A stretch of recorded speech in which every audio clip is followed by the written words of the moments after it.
William Gargan stars as Barrie Craig, confidential investigator.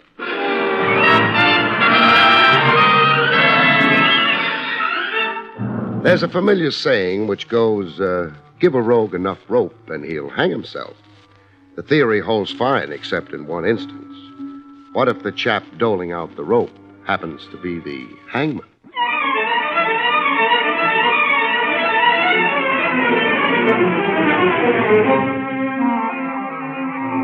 The National Broadcasting Company presents William Gargan in another transcribed drama of mystery and adventure with America's #1 detective, Barrie Craig, confidential investigator.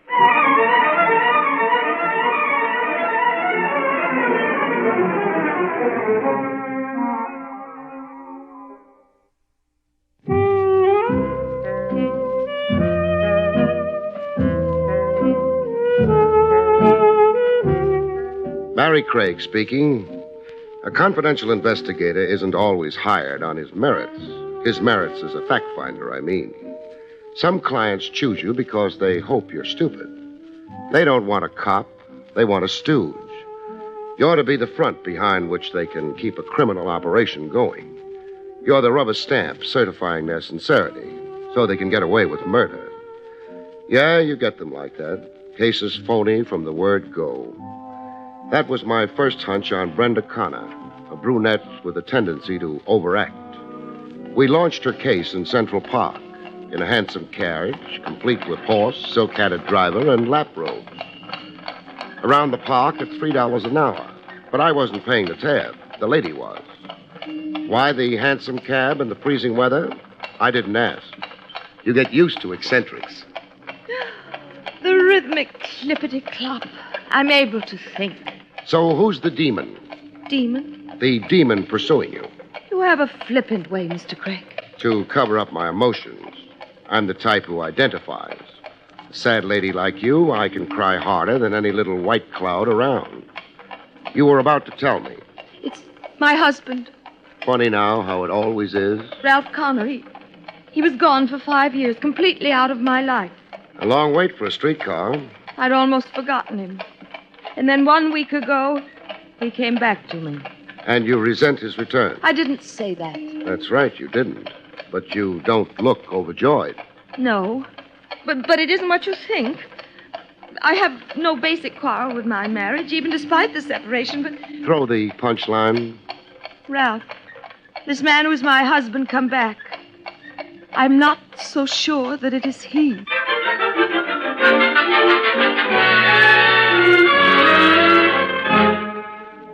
I let Brenda Connor continue to unburden her soul over coffee. The tab was on me this time. How much coffee could a lady drink? My alarm's about my husband, Ralph. Yes? I don't mean to leave the impression with you that... That you're sure he's an impersonator? Yes. My reaction to him since his return, my suspicions have been intuitive more than actual. I feel, I don't know. Her husband takes off for 5 years, and then suddenly he's back. How did you receive him? Well, gladly enough at first. You asked him questions? Yes.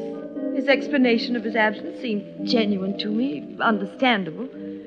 He'd been out of sorts with himself. Suddenly 40 and restless, disoriented and neurotic, full of self-dislike, dissatisfaction with the career he'd chosen. Said career? Realty management. Connor and Saxton. Saxton is his business partner. When did the doubt begin for you? The doubt, intuitive as you call it, that this voyager come back maybe wasn't really your husband. The very first evening. Ralph was different. A stranger I didn't know. After 5 years, he would be. Yes, I know. But what I mean is the personality I once knew, the habits, the little things a wife knows about her husband. I could find none of them in this man. Little things. Can you give me something specific? Yes. The foods Ralph liked, always liked. This man has very different tastes. And even his speech, his way of phrasing things, and his thoughts, so different, so very changed, and even something physical. What's that? Left-handed. This man is left-handed. My husband, the husband I knew, wasn't. Quite a switch, that. How about his appearance, looks? Oh, there are some differences. Still differences that could only mean time, how time changes the face. Ralph was full in the cheeks. This man is gaunt, thinner. Oh, mind you, I'm not saying... Oh, I don't know what I'm saying. I'm confused. I'm so confused I can't even think straight, Mr. Craig.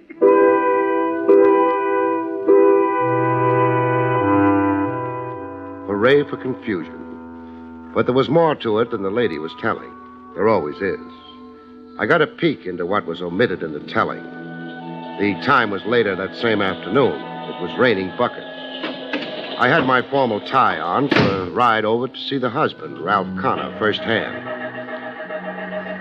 The great thing about a jalopy, it either starts or it doesn't. Mine wouldn't. Wet wires from the downpour, I figured. But my guess was wrong. There was a gentleman on hand to correct me on it. You only run your battery down, Craig. Get off the starter. A guy in a rain slicker slouched in the back of my car. Nice eyes and an easy grin. And a familiar swell near the left armpit.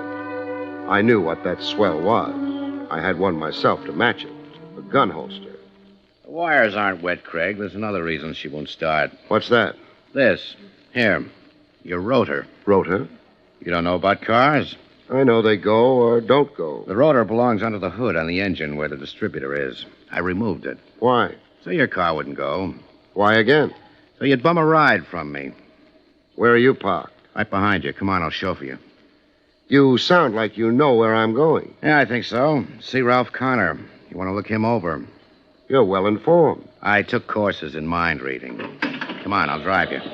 To Ralph Connor, this is? No, not right away. I've got something else to show you first. You're stalling, Craig. No, I'm thinking. About? The penalty for armed kidnapping. 20 years. Life if you cross state lines. That's the Lindbergh law. And the chair if you compound kidnapping with murder. So what's it to be, Craig?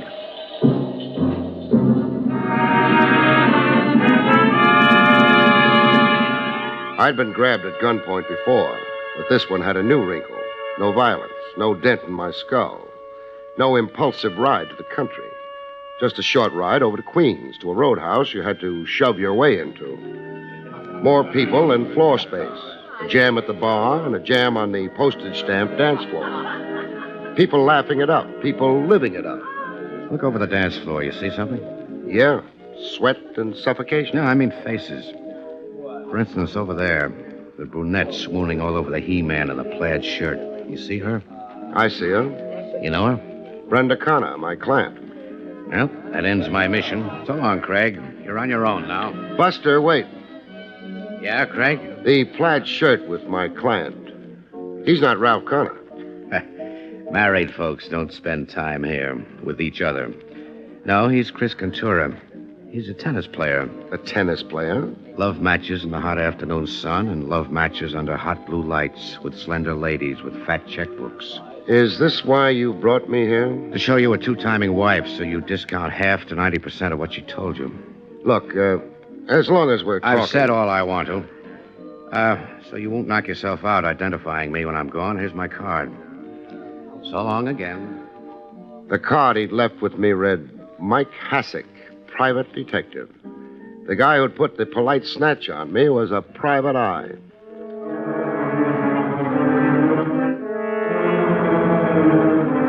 I switched my plans around. You do with new developments. I didn't try to interview Ralph Connor right off. I drove over to his residence to case the place. Pretty fancy. A townhouse all lit up like utility bills with no concern to anybody. There was a parlor floor drawing room that opened onto a stone balcony. I was enough of a gymnasium genius to make the balcony without setting up too much of a commotion. After 10 minutes of eavesdropping on the rustle of thick oriental carpets, I got to listen to a live show. Brenda Connor and a guy I took to be her ever-loving mister on the other side of the glass. You've got that odd look again, Brenda. Look, Ralph. What odd look? The frail, pale princess in the grip of a nameless terror. Oh, you're being cruel deliberately. Deliberately? To unnerve me. Push me to the edge of reason. Push me... Beyond the edge? Into insanity. Yes. I see. Now, suppose you try the shoe. I tried the shoe. To see how it fits you. What's been your scheme with me? Scheme? I have no scheme. The terrified glances since my return, so nicely timed when company watches, so beautifully acted. And the way you contrived to look at me other times. The unfamiliar stares, if I were not your husband, but an interloper. Not an interloper, Ralph, but an Yes, Brenda? An imposter. I see. I am not who I am. Is that what you're saying? Oh, what about me is so changed? I'd like to know, Brenda. Everything has changed. Your manner, your talk, your habits, so many little things. They're not like the Ralph I knew, the Ralph I remember. An imposter, that was your word. Do you then really think I am not Ralph Connor? That I am somebody else? Some diabolical somebody else playing at being Ralph Connor? I don't know. I don't know. It was time to get off the balcony and make a more formal entrance into the life of Ralph Connor through the front door. I started to do same when I had a mishap. Cute word, mishap. It can mean anything. It can mean a tear in your trousers from an unexpected nail. It could mean a ton of brass landing on your head. In my case, it meant the last mentioned. A ton of brass. Ooh! It fell from a height, from upstairs somewhere with cannonball speed. What? Who? I was too sleepy to care. I just lay down.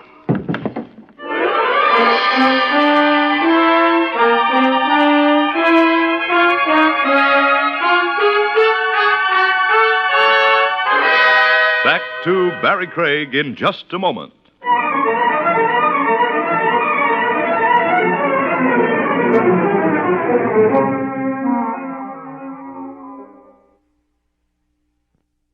And now, back to William Gargan, starring as Barrie Craig, confidential investigator.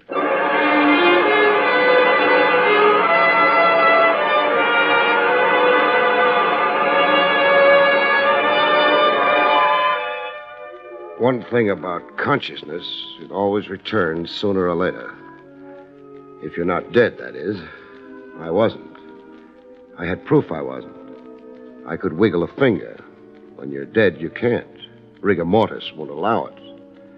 I was on a couch with a guy slapping cold compresses on my forehead. A guy with nice eyes and an easy smile and wearing a rain slicker indoors. He was the private eye, Mike Hassick. Able to get up now, Craig? I'm up. What hit me? A flower pot, solid brass. It was on the window ledge 3 flights up. It fell? No. Oh, it was dropped on me. That's right. By whom? Me? You're working for the Mr. Ralph Connor? That's right. An impersonator. Stand in for the real article. If you want to believe a wacky two-timing wife. I see. Who owns all the loot in the family? So don't answer it. I can guess the way it shapes. My client, Brenda Connor, does. Your client hasn't got a dime. That stuff about Ralph Connor being an impersonator is the malarkey, Craig. Maybe, but answer me this. Can a man who's been right-handed to the age of 40 suddenly turn up left-handed? But don't answer it, Hassick. Think about it while I'm busy somewhere else. You're going to heckle Connor? Maybe. Oh, Hassick, What? come here to the rear window a minute. Yes? What's outside? The yard. Yeah, it's a backyard. Not much of a drop. Only 10 feet, I'd guess it to be. 10 feet. So what? So one of us has to be discouraged. You've had your whack at me. Now it's turnabout. Craig, let me go. Put me down. Put you down? Sure. Exactly what I intend doing.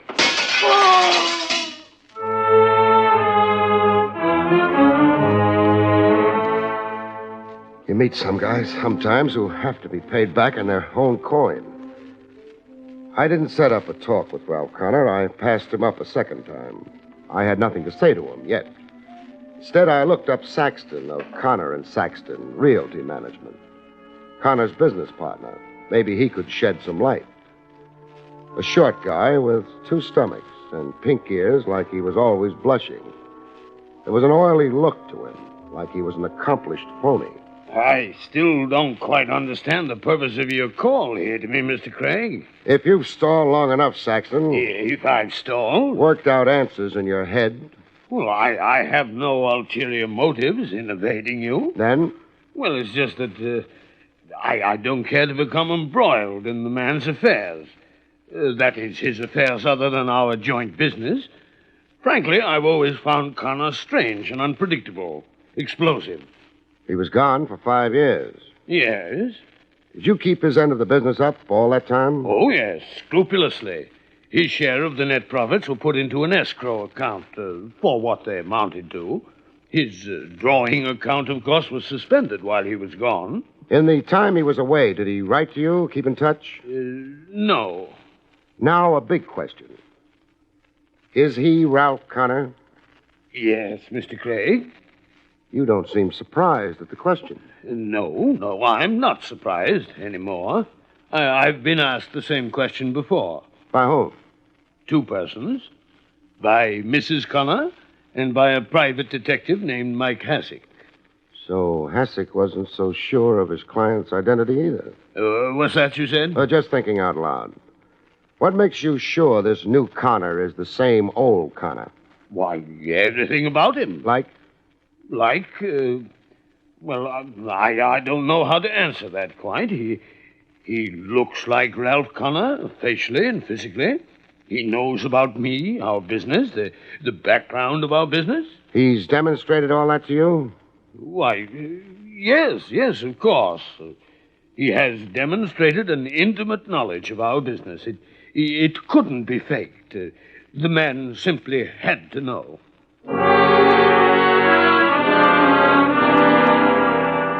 Connor was Connor. Only thing, Saxton didn't sell me the notion convincingly enough. I double-checked on Saxton's truthfulness by applying some heat to the office bookkeeper of Connor and Saxton. Why, Mr. Saxton told you outrageous falsehoods. Outrageous! He didn't ring true to me too much. Good I got to you, Mr. What's it again? Pippet. I'm the one to tell the truth. Oh, that's peachy dandy. But get around to telling it. Well, now, Ralph Connor, the new one, he's a queer one. Meaning? Well, when he came back after being away all that time, he didn't know my name. He kept calling me Pippin and Poppin. Pippin and Poppin, mind you, and it's Pippet, like it's always been. Pretty staggering. And then about the business, he didn't know about the old Cameroon account. He didn't, huh? The biggest account in the Connor Saxton agency, and he didn't even seem to know he had it. Like this wasn't his business. What else? Well, his easy way about money. Tipping me $1 when he sent me out for coffee. The old Ralph Connor only tipped 5 cents. Is the new Ralph Connor also easy about money in other ways? Business ways, for instance. I don't know what you mean. I mean, like not asking for an accounting from Saxton to cover the 5 years Connor was away. Well, then, there never was an accounting. And Mr. Connor never yet asked for one. Well, you'd know that. You're the bookkeeper. Oh, yes. I'd be the one to know, all right. Is there an escrow account with Connor's share of the profits of the last 5 years in it? Oh, no, there's no escrow account. Well, were there any profits the last 5 years Connor's been away? Oh, yes. Good profits. Business has been very good. How good were the profits? Well, I couldn't say without going over the books. $50,000? Is that close to it? It isn't far from it. And a sharpie like Saxton would have reason to play ball with somebody not the real Connor, but an impersonator. Keep all the accumulated business profits, so long as the new Connor didn't stick his hand out or yell for the DA. Well, I'm afraid now you're getting too deep. Forget it. You've been a great help. You can go back to your books now, Pippin. The name is not Pippin. Oh, my mistake, Poppin. It's Pippet.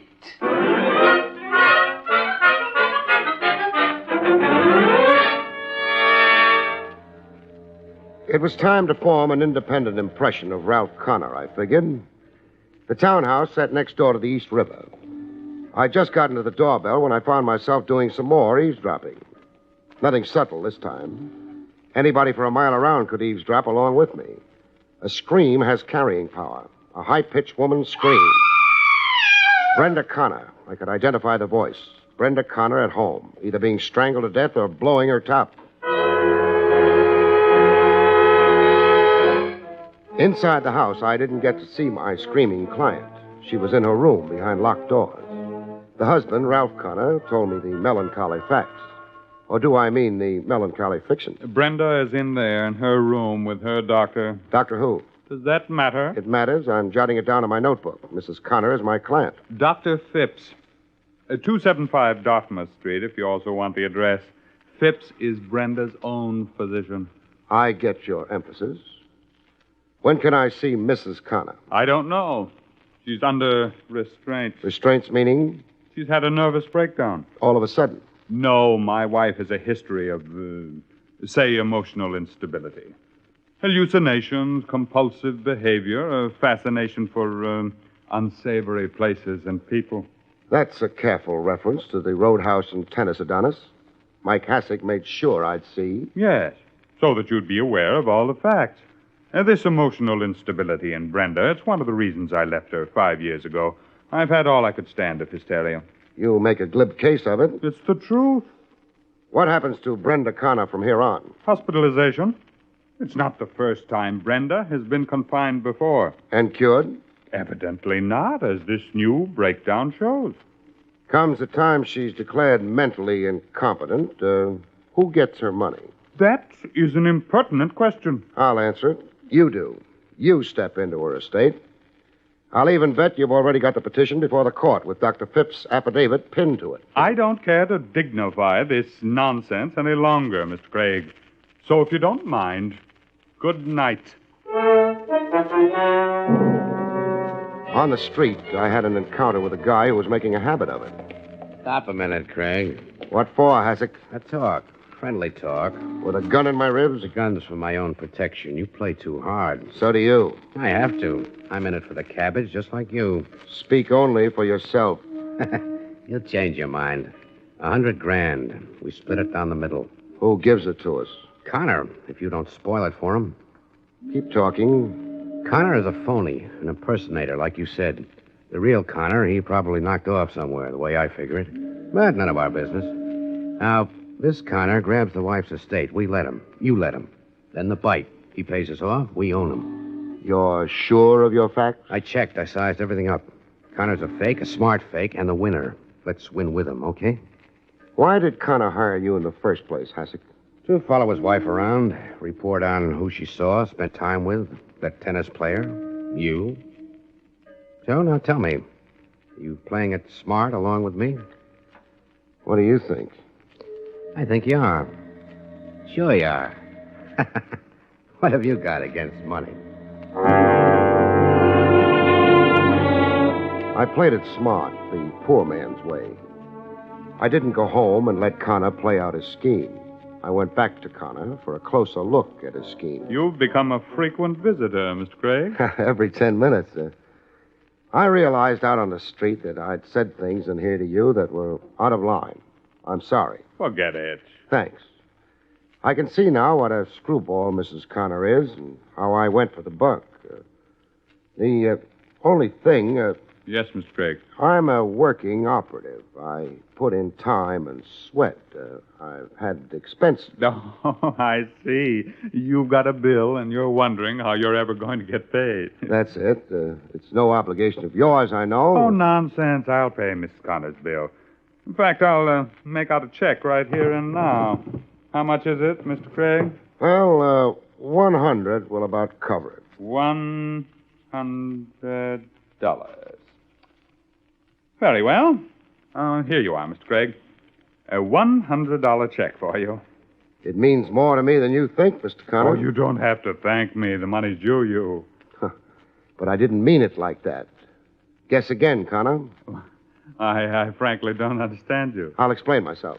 You wrote out a check, and you also wrote out a confession. A confession? You're right-handed. You wrote that check out right-handed. Like Ralph Connor should, since he was always right-handed. Look here, Craig. Let me finish. But you've been deliberately left-handed for Mrs. Connor's benefit since you came back to her. To confuse her about you, start her doubting your identity. See you as an imposter, but never be sure. Until she went out of her mind like she has. Would you Can't prove a thing, Craig. All kinds of tricks like that to play on her imagination. You thin down, change your known habits and clothes and foods, your style of talk. All to make an already unstable woman a screaming lunatic.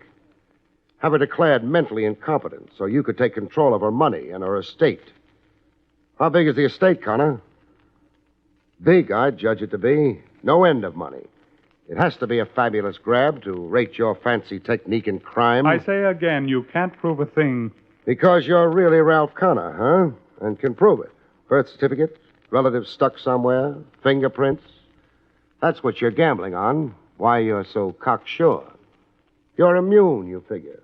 Win or lose, you can't lose. Since you're really not an impersonator, but the genuine article. Get your hat anyhow, Connor. My hat? Where are we going? To the district attorney's office to see what charge he can fit to your kind of cute scheme. Offhand, I'd say conspiracy. Or what do you bet the DA finds a few more in the book?